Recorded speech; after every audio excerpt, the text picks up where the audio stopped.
Semer pour la chair ou semer pour l'esprit, ne vous y trompez pas, on ne se moque pas de Dieu. Ce qu'un homme aura semé, il le moissonnera aussi. Celui qui sème pour sa chair moissonnera de la chair la corruption, mais celui qui sème pour l'esprit moissonnera de l'esprit la vie éternelle. Le verbe respeiro signifie semer, répandre comme une semence, à l'image du mot moderne spray. L'idée que l'on récolte ce que l'on sème est une sagesse universelle, présente dans toutes les cultures. Elle reflète simplement la loi de cause à effet que l'on observe dans la nature. De même, lorsqu'on dit qu'un enfant ressemble à ses parents, on exprime cette même évidence. La semence ne ment pas. Cependant, dans ce passage de l'Épître aux Galates, un déplacement de son sens apparaît. Il ne s'agit plus seulement de ce que l'on sème, mais de l'endroit où l'on sème. Et à partir de là, nous ne sommes plus simplement dans l'ordre naturel, mais dans une dimension qui dépasse la nature, celle de la vie éternelle. La vie éternelle n'appartient pas au monde naturel. Elle ne peut donc pas être expliquée par les lois de la causalité naturelle.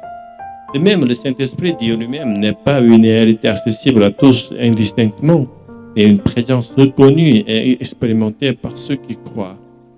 Même parmi ceux qui se réclament du christianisme, la réalité du Saint-Esprit comme personne divine est parfois méconnue ou réduite à une simple force ou influence. Pourtant, le Saint-Esprit en tant que Dieu trinitaire est venu dans ce monde et y demeure. Mais cette présence ne devient réelle que pour ceux qui croient. C'est pourquoi la plupart des hommes vivent pour la chair. Ils s'aiment en vue de la chair. Et l'issue de cette semence est connue, la corruption, la disparition avec le temps. Mais il existe un autre chemin, celui de semer pour l'esprit. C'est le seul chemin qui ouvre à la vie éternelle au sein même de ce monde naturel. Et si l'expression est essentielle, vivre uniquement pour l'esprit, à ceux qui choisissent ce chemin, Dieu pourvoit aussi à leurs besoins terrestres, nourriture, vêtements, abris.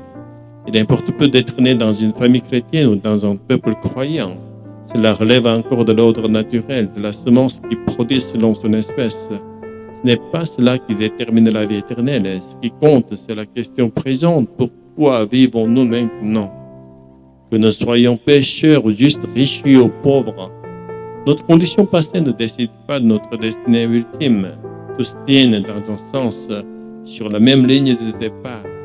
Ce qui fait la différence, c'est le choix de marcher sur ce chemin étroit, souvent invisible et conduit par l'esprit. Cherchez premièrement le royaume et la justice de Dieu, et toutes ces choses vous seront données par-dessus. Puissions-nous choisir ce chemin, vivre pour l'esprit et entrer ainsi dans la vie éternelle. Au nom de Jésus-Christ, alléluia.